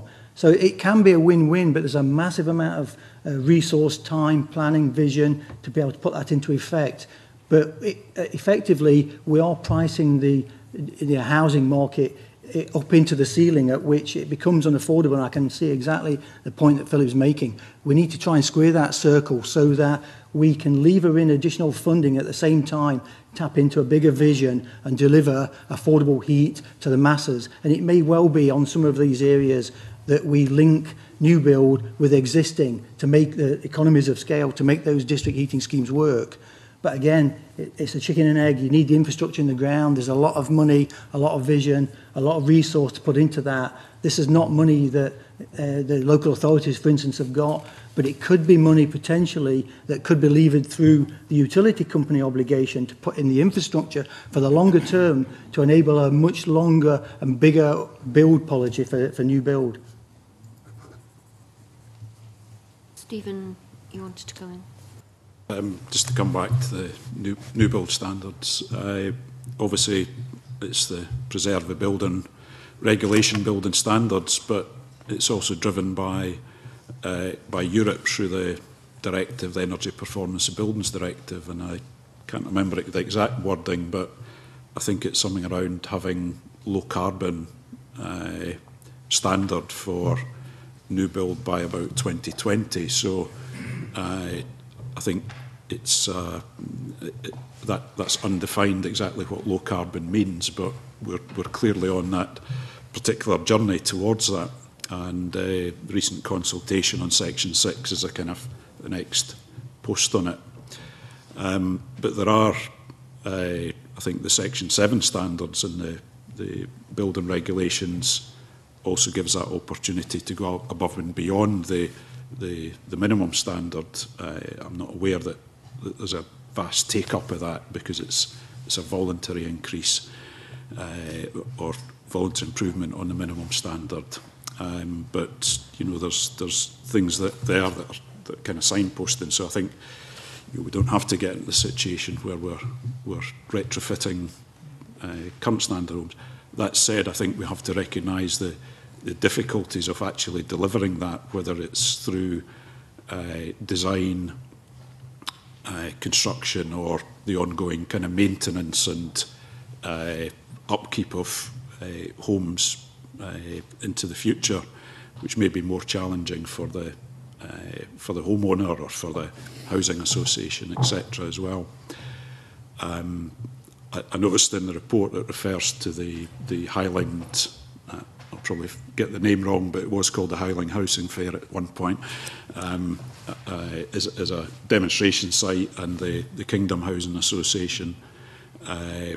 We're also piloting our innovation park at Ravenscraig, association with lots of private and public sector partners, an innovation park which is really taking a view as what standards are likely to be like in 4, 5, 10 years down the road, and try to deliver some demonstration homes, other types of buildings, technologies there, you know, to district heating sort of systems in a place like that? Or? Yeah, I mean, everything can be considered there. A whole range of different heating options, renewables, in order to achieve very high standards with respect to carbon and energy performance. But that's not something we can do alone. It requires the partnerships with public and private sector, and requires commitment. And but it does give the ongoing opportunity to develop the skills requirements, whether in design or construction, and to do the research that's necessary in that respect, and also in the longer term performance of those buildings. Okay, Philip, you wanted to come in, and maybe you could also address the issue of how materials used in construction are completely different to the bricks and mortar houses that we're used to. For example, you know, the use of cross-laminated timber products and more wood products in housing that can make them much more energy efficient. Whether those, because it's kind of prefabricated, if you like, it can reduce housing building costs. Yeah, absolutely. There's a few points that have been made that I'd like to come back to. First of all, I think from yourself about the type of homes that builders build. I think it's fair to say that across the range of home builders, across the spectrum, that all types of homes are built, you know, from the smallest to the largest, and every kind in between. And given that most home builders build on a speculative basis, They don't know who's going to purchase them. They build what they believe is the market demand. And also, but of course, they have to, again, meet local planning guidelines. And whatever the local authority, the local planning guidelines insist is the market demand for that particular location. So they will reflect what the market needs and indeed can afford. And Elizabeth made a good point about mortgage availability is clearly one of the constraining factors at the moment, which has changed everything. Which leads me on, I think, towards the Sullivan report, which was mentioned a few moments ago. And I think that we have to reflect that when the Sullivan report was written and indeed researched, it was 2007. And for those of you that cast your mind back, we were in a very, very different world in 2007 economically. And that we have to understand that what was considered achievable, possible in those times from an economic perspective, not necessarily a technical perspective, the world has changed dramatically since then. And I noted Lynn Sullivan's, the chair's comments right at the very end. We're recommending a strategy that will move Scotland up the European League to one whereby we will have the best standards in the European Union, not one of the best, but the best.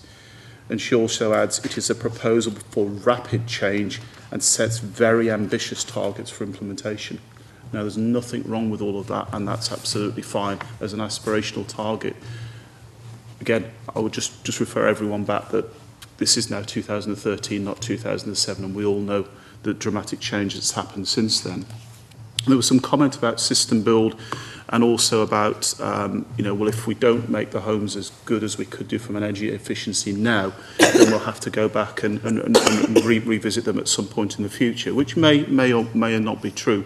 We still remember how the 85% where the biggest challenge is. If we do have to go back and revisit them, the probability is that homes that were built today, if they did need any enhancement in the future, it will likely to be the addition of micro-renewables or micro-generation. Because what we're keen to do as an industry, and indeed what we have been doing, is adopting what we call the fabric-first approach. And that is improving the core fabric of the building to what is as much as we can possibly take it. So putting in maximum insulation, embedding the insulation in the fabric of the home, taking it as far as we believe is technically possible, and then only when we've reached the limit on the fabric first approach do we then come back and say, okay, what do we now need to bolt on top of to deliver those incremental carbon savings? And I think that this is an approach that is understood and accepted across the construction and the regulation industry, that it is a sensible route to go down.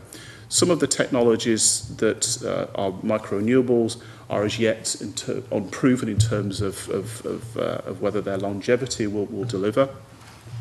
But if they are retrofitted or added on, then it's not as difficult at some point in the future to replace them or renew them. So as an industry, we're very keen to adopt the fabric-first approach. And I think if we're not there, we're very close to achieving the ultimate objectives from a fabric point of view. Mr. Eady raised a question, I think, on affordable housing and whether that, I think the issue was raised about, it was the point about funding and whether there was sufficient funds. As an industry, we've been obviously embracing and working with the Sullivan agenda for some years now and understanding the roadmap towards all of this. And what we've put forward to Scottish Government and presented on numerous occasions is the concept that given that it's the existing housing stock where the biggest challenge lies in terms of retrofitting and improving, and given that from our perspective that new homes are pretty well that they're at the leading edge in terms of energy efficiency, that's not to say they couldn't go further. We put forward a proposition whereby to give builders the opportunity to not build to the next set of standards, but to keep to the standards that are currently in place, and as an alternative to make a cash contribution towards retrofit so that we could participate in tackling the problem of retrofit. And our calculations and independent calculations have proven that if carbon reduction and tackling fuel poverty is the objective, then we believe that cash recycled would deliver a far greater reduction in carbon than taking already an energy efficient home to a little bit further forward. So if we would challenge the government and say, well, if carbon reduction is what you want, then this surely has to be a way to consider, looking at an allowable solution. That's not saying enforcing, but giving choice for those builders that want to build to new standards they can do. Those builders that would say, well, look, this is difficult for us in this particular situation or in this particular site. Instead, it would make more sense to contribute towards the retrofit. So we're trying to come up with flexible solutions that we would believe deliver the net result that we're looking for.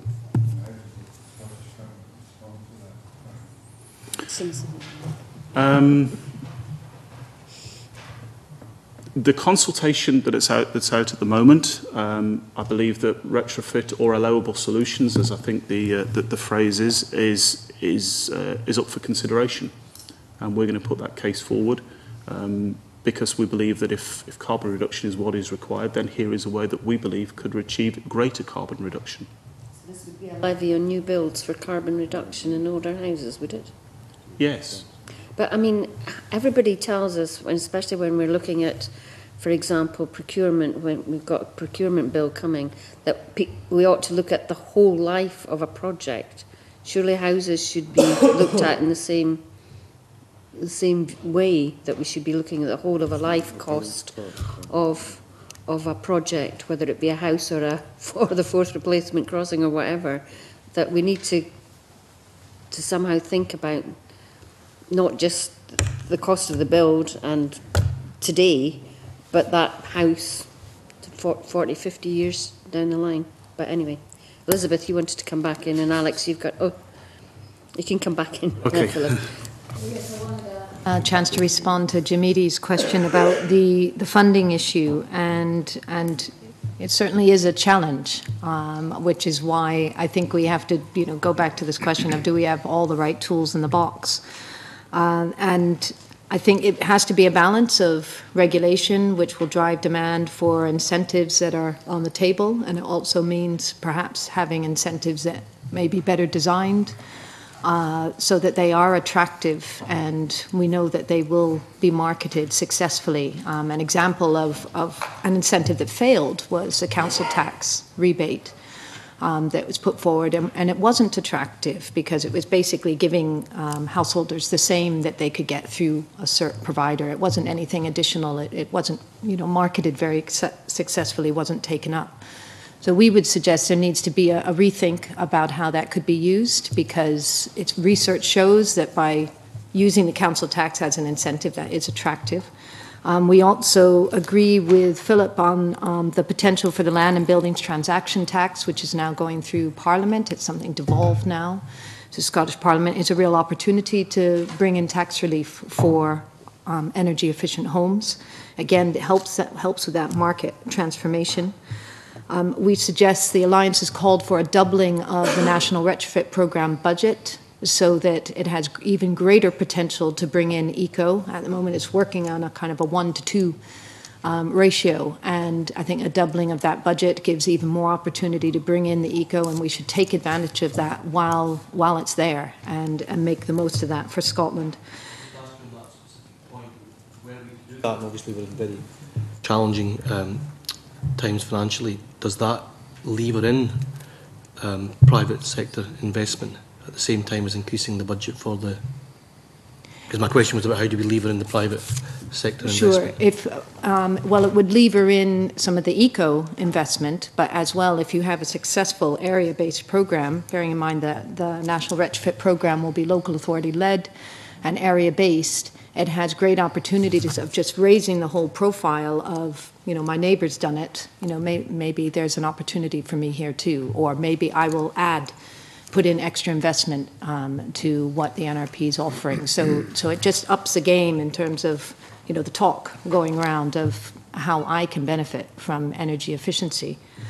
The other area that we haven't really discussed is the role of the ESSACs, the Energy Saving Scotland Advice Centres, because we think that they could have an even greater role in enhancing behaviour change if they had, more money to spend on hand-holding the householder through not just, whether it be through the National Retrofit Program or it might be through a renewables application, or, whereas they're doing a level of service now, but that could be greatly increased where they were followed through. Some research I did in the United States showed that if they were able to follow through the whole householder and treat them as a customer, not just for that one transaction, but for many, many years to come, where they were constantly checking back on them. Have you heard about this? Have you thought about that? Did you put in that measure? That was highly successful in making sure they didn't lose them just because, the one phone call didn't get the upgrade that they wanted. So we think there's an opportunity for greater investment there that could lever in greater private investment. And again, I call us back to, what is the challenge that is facing us here? And there, it's been written by Brenda Boardman, a real expert on fuel poverty and energy efficiency, that we really need to be thinking that by 2050, which is a long time away, but you can see how time is already evaporating since the passage of the Climate Change Act, we need to be, with our buildings, domestic and non-domestic, need to be at zero carbon. They need to be achieving zero carbon. So we have to know that now we're on a track to get us to that point. And it's not just about new build, it's about the existing stock. That is the big problem. So district heating, yes, we need to look at those strategic issues as well as individual house measures and make sure that they're both delivering. That mention of the requirement to reach zero carbon is an interesting link back to what I wanted to talk about. And it takes me back to Philip Hogg and the comments he was making about the construction industry.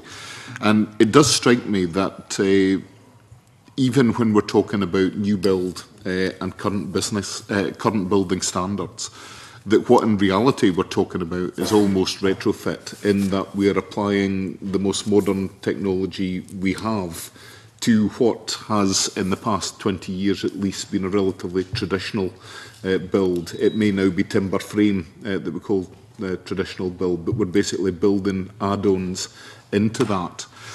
I believe that in order to achieve the kind of advancement we need and to cut the cost of energy efficient measures, that the Scottish building industry needs to change, and I want to explore the way in which the building industry is able to change. I think it's reasonable to suggest that our building industry has demonstrated its ability to adopt new techniques and technology. But to be the best in Europe, I think we have to go through another step change. And that means moving construction to a greater extent off-site into factory. It means adopting techniques where we make greater use of glass, timber and steel in our construction. And incorporate energy efficiency and micro-renewables at a factory build stage. This also gives us the option to develop some of these techniques so that they can be retrofitted to existing property, but that will be a bigger challenge. But is the Scottish building industry today in a position to go through the radical change in practice that is necessary to achieve an order of magnitude step change in energy efficiency, and to do so at a relatively low cost? Philip, yes, if you want to.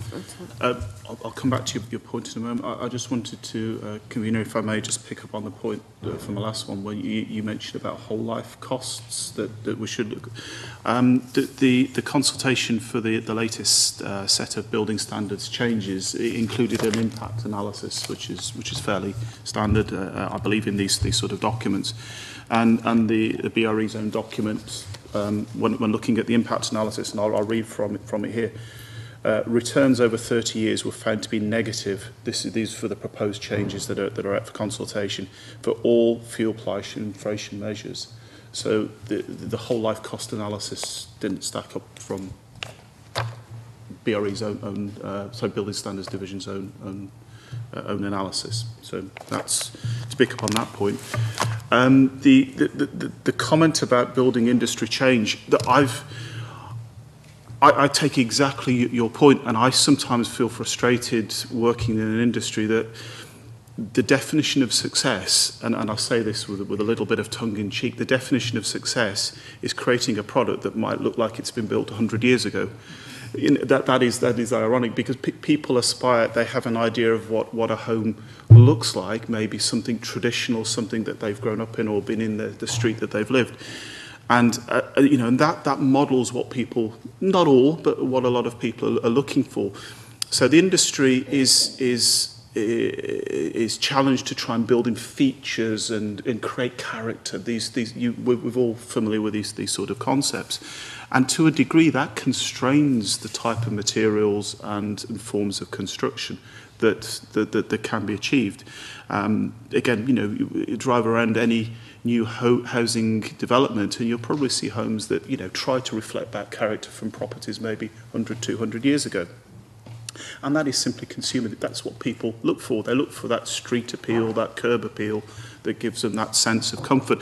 Also, I think what you have to bear in mind is that people buy a property, and whilst some people maybe want to be quite daring and maybe looking for leading edge design and whatever, they ultimately at the back of their mind have a thought, well, hang on, at some point in the future I'm going to have to sell it, or I may want to sell and move on. So they always at the back of their mind have an idea about, well, I might like it, but will it make it difficult to sell in the future? So that tends to pull people back towards a conservative approach with a small c on housing design.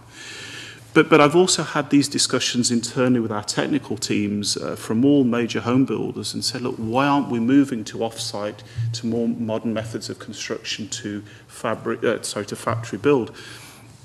And I can disclose, because I don't have to name names on all of this, but one particular home builder who is part of a major UK organisation has in their own operating company, their own organisation, their own factory building company that builds components and preformed kits, if you like, with all these sort of things in.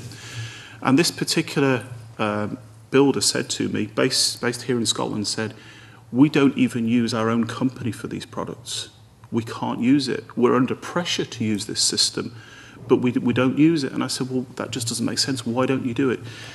And the answer was, it costs more money to ship the goods from south to the site here in Scotland. The cost of putting it on a truck, bringing it up, and then hiring a crane for the day to erect it makes it less economical than building under traditional forms.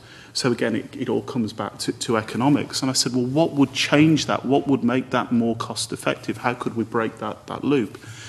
And the answer is that, well, if we could increase output, if we could sell homes more quickly, then rather hiring a crane for one day to build one home, that same crane could put up 3 homes in that same day. That all of a sudden changes the economics. So it isn't a case that home builders aren't thinking about it, don't want to do it. And bear in mind that they're commercial organisations, that anything that they could do that they think would A, would give them competitive advantage, or B, might reduce their costs, why wouldn't they do it? So they understand and that we're wrestling with these figures, but at the moment it's proving difficult to achieve those economies of scale and move to off-site manufacturing or factory manufacturing. There is some work being done, and there's a lot of work and a lot of desire to want to do it, but at the moment the economics just aren't stacking up. But it is something that is on our agenda. We're desperately keen to do. We recognise it's the way ahead. And we want to enable it to happen. Just very briefly on the issue of the desire for housing with a traditional appearance, you said that that's market-led to some extent. Is there any extent to which that is being driven by planners as well as house buyers? Yes, indeed, it has to be. That clearly, the design of new housing has to be deemed to fit within the locality, within the surrounding area, and be sympathetic to other development, or if not necessarily sympathetic, be seen to be justify itself in terms of the context of the local area. And again, it doesn't need me to tell you how difficult planning can be at times for new development of any type, and of course that will act as a constraining point. Conscious that time's marching on, and we've had a fairly wide-ranging discussion. I'm going to kind of wrap this up in the next 10 minutes. I'm going to ask Stephen Garvin to come in, and then if anybody else has got some concluding remarks that they'd like to make, or there's something that they wanted to get in and haven't, I'll go round the table. And also, perhaps in your concluding remarks, I'd like you to maybe address how you think the welfare reforms are going to impact on housing and fuel poverty, and how far we can go with energy efficiency and things. So, Stephen. Okay, I think, well, a couple of things just on the building industry aspects. I think the building industry is remarkably adaptable and resilient, so that shouldn't be overlooked. But there are, I think, challenges for the industry, whether it's in design or the construction side, that they have to address, and you know, that's I think quite clear whether it's in new build or on the retrofit side. I think well, some like to go back to the Green Deal, which is heavily regulated with training requirements, accreditation, etc. And you know, that's I think is a positive aspect of the Green Deal. It's not, or it shouldn't be allowing the wrong advisor to turn up. It shouldn't be allowing the untrained installer to be involved. Time will tell on that. I think obviously Philip's mentioned the work we did on the cost-benefit analysis and looking at the potential new standards. I think I'm certainly not a costing expert, so I won't try to explain it to you, but I think it's worth looking at that consultation and the information that's in there, and you know, for anyone prior to responding to it. Okay, can go around the table. Mike, have you got any observations or anything you'd like? Well, there is one point that I'd just like to perhaps leave sticking to the wall somewhat at this end of the session. We've been talking about the savings that can be achieved through various means. I think there is a strong role, which is not particularly mentioned in RPP2, about, you know, it's easy to get into a situation where you say certain things have been done and certain savings were allocated to those things being done. So they've been done, so we've made the savings. However, it isn't necessarily so. You do need some sort of post-implementation monitoring on some of these things to see what the actual savings you've achieved are. And points were made earlier by other contributors about comfort levels, which is one of the simplest.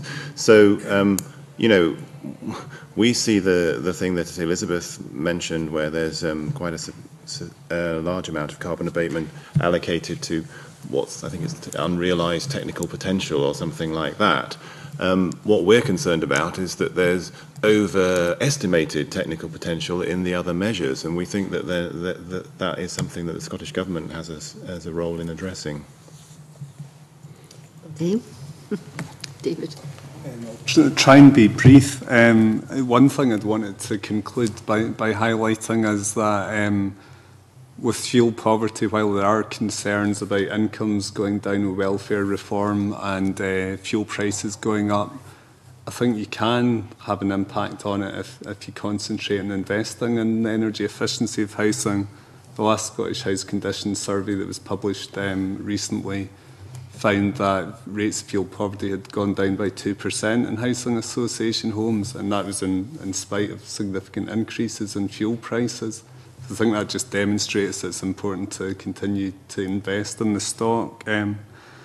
Also want to say that welfare reform is an enormous challenge, particularly for social landlords. We as an organisation have done research that suggests our members will lose potentially, you know, over £100 million of income per year, and that's money that it means can't be invested in improving existing homes and building new homes.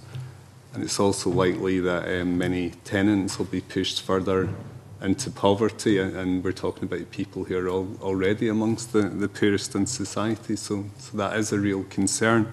Final point I wanted to make was There's potential for European regional development funding to be put into energy efficiency schemes and social housing. We've seen money ring-fenced in Wales and in France, and that's led to very successful retrofit schemes where solid wall insulation's been fitted, renewables, district heating's been installed, and as Elizabeth mentioned earlier, investing in these sort of schemes is very, very good at creating jobs and training opportunities. There's an opportunity the Scottish Government will have input into the design of European structural funds post-2014, and so we'd call on the committee to investigate that as a possible source of funding in quite straitened financial times. Okay. I feel I need to throw some cautionary note in terms of the fuel poverty and perhaps the view that a zero carbon home equals a fuel poverty free home. Obviously the energy that's going into, that's imported into the home isn't free necessarily, although the net, if you like, effect can be that it's zero carbon. I think we have to be careful about the technical challenges that we have. It is technically feasible to build a zero carbon home today.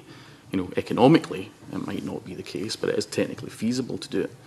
And in terms of some of the other stuff which is in the RPP that we're not really in discussion today about the delivery of net zero carbon electricity on the grid, that doesn't come free either.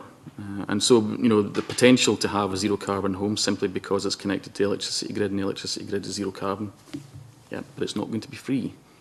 And I think I have to kind of make that point quite strongly, that we do have to kind of look at both sides of the equation here, and wider than just the house itself. Don't think of the house as an island. It's connected to the wider community. And we have some sympathy with the view that perhaps you could bring together the new build industry and the existing home industry. You talked about welfare reform, and it is, I agree with David, it's a hugely kind of complicated subject, so I don't think we want to kind of delve into it too deeply. But one thing that we do have concern over is, we have been used to, in the past, identifying people as being vulnerable because they are having, or they are eligible for a certain type of benefit. And we use that kind of benefit as a passport into other services, etc., etc. Under the welfare reform, it's going to become more difficult to identify people quickly as being part of that. The process for that may be more complicated. And so, what kind of impact would that have on, say, for instance, eligibility under things like the energy company obligation, which is a fairly defined, affordable, warmth group of people, which, is not referring to, their status under, universal credit, for instance. And also, in terms of our Scottish Government's own programmes, how do we then convert that into a language which is within the universal credit equal to what we currently know as a kind of qualifying group? So I think there's a challenge there, but there are many other challenges, I must say, that David's kind of highlighted in terms of a digression of what people genuinely get as part of their benefit. Okay, Mike? Yeah, nothing really to add. I mean, Scott's and David's covered it. Welfare reform is probably the biggest single issue that the housing professionals are struggling with at the moment. And, looking at all the long faces going around, they're not too happy at the minute. They see very, very major issues coming out of this, starting in April with the bedroom tax and all the rest of it, and how that's going to wash through. So there's a lot of work still to be done as to how that's going to work. In terms of the energy side, for me, the RPP does kind of give a broad brush approach to quite a few of the new funding streams that are coming out, which are all kind of welcomed. I think one of the things, though, would be nice if somehow the mechanism could be simplified. It's just full of acronyms, and when you get used to one thing, that's disappeared now. So you get used to CERT, and now it's CESP, and now we're on UHIST, and that's going to go. We need to kind of, and I can understand the logic and how it's tied together, but we need to be able to go to one point source of information to be able to go through all that rat's maze of, can I get this funding? Can I mix it with this one? No, you can't, or you've got to go down this route. And simplify it, take all the onerous hassle out of it so we know what we're going to get, make it clear, make it easy to get, and ideally run it over a 3-year period. Don't just do it on a 1 year, because we can't plan on 1 year targets. We need to have a rolling 2 to 3 year target minimum to get these programmes up and running. Philip? I think that summing up my feeling is that I suspect that everybody around this table has similar objectives or similar goals. We all want to reduce carbon, we all want to reduce fuel poverty, and we all want to ensure that everyone has got a roof over their head. So I think that, you know, from those points, we're all in entire agreement. I guess that where our differences may lie is in the route from getting from A to B.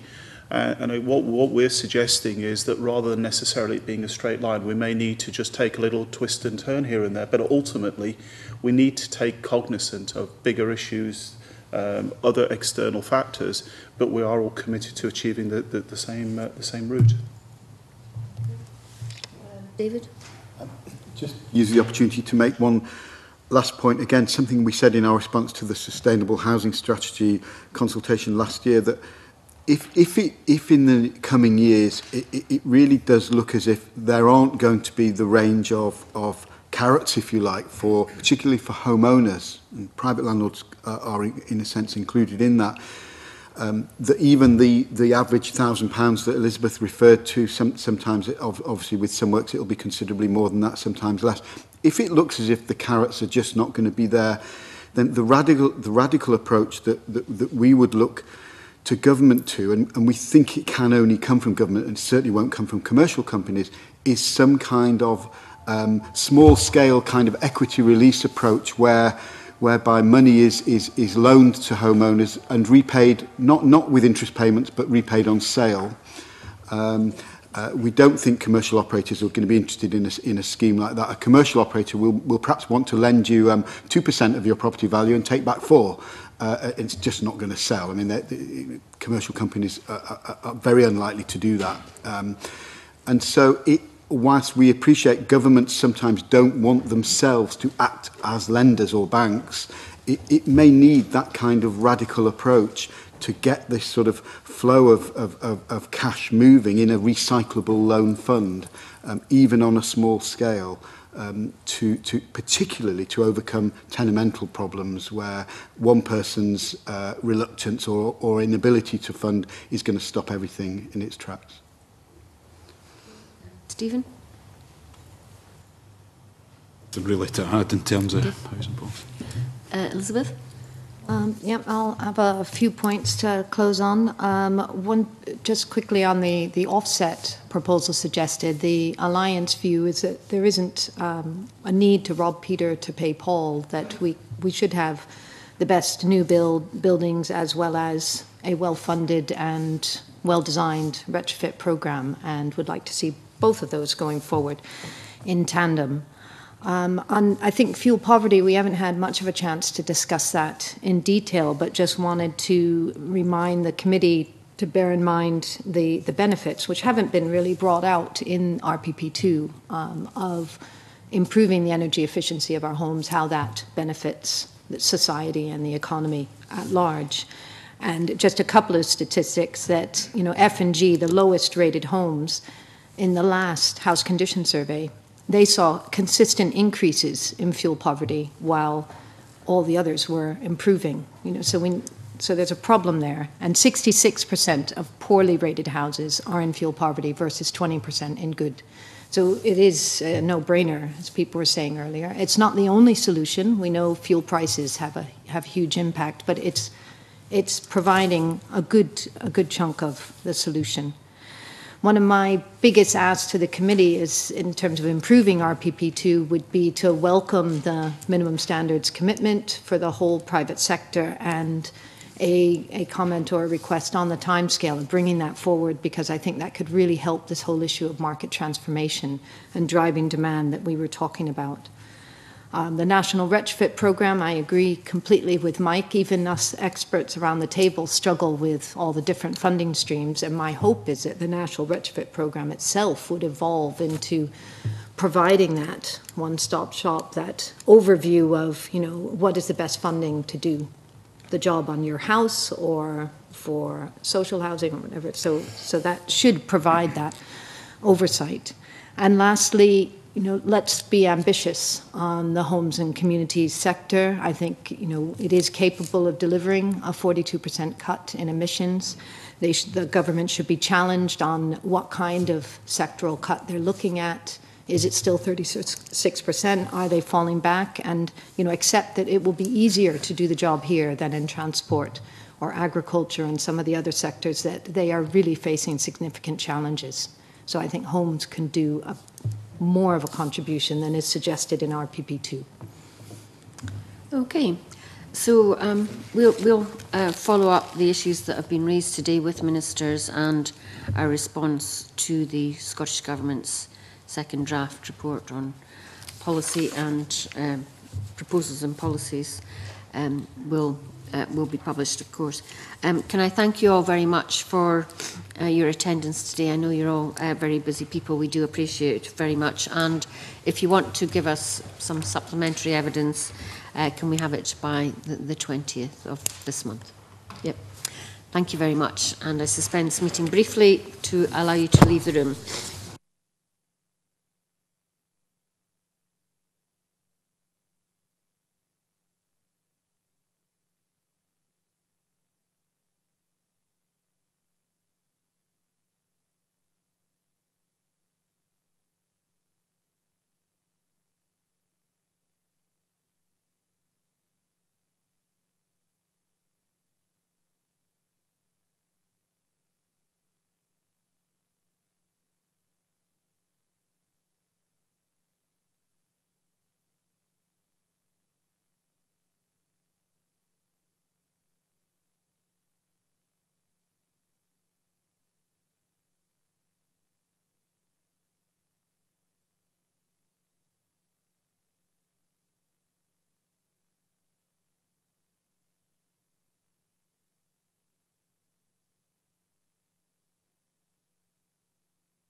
Can just briefly go to agenda item 3, subordinate legislation.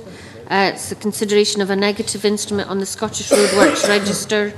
As linked to on the agenda, the instrument exercises the power to prescribe the fees payable by local authorities in relation to the register for the financial year 2013-14. Committee is invited to consider any issues that it wishes to raise in reporting to Parliament on the instrument. There have been no motions to annul received in relation to this instrument. Anyone got any comments? No. No. Is the committee agreed that it doesn't wish to make any recommendation in relation to this instrument? Agreed. That is agreed, thank you. That ends our business today, and the next meeting is on the 20th of February, when we'll hear evidence from stakeholders on the transport aspects of RPP2 and from the Minister on HS2.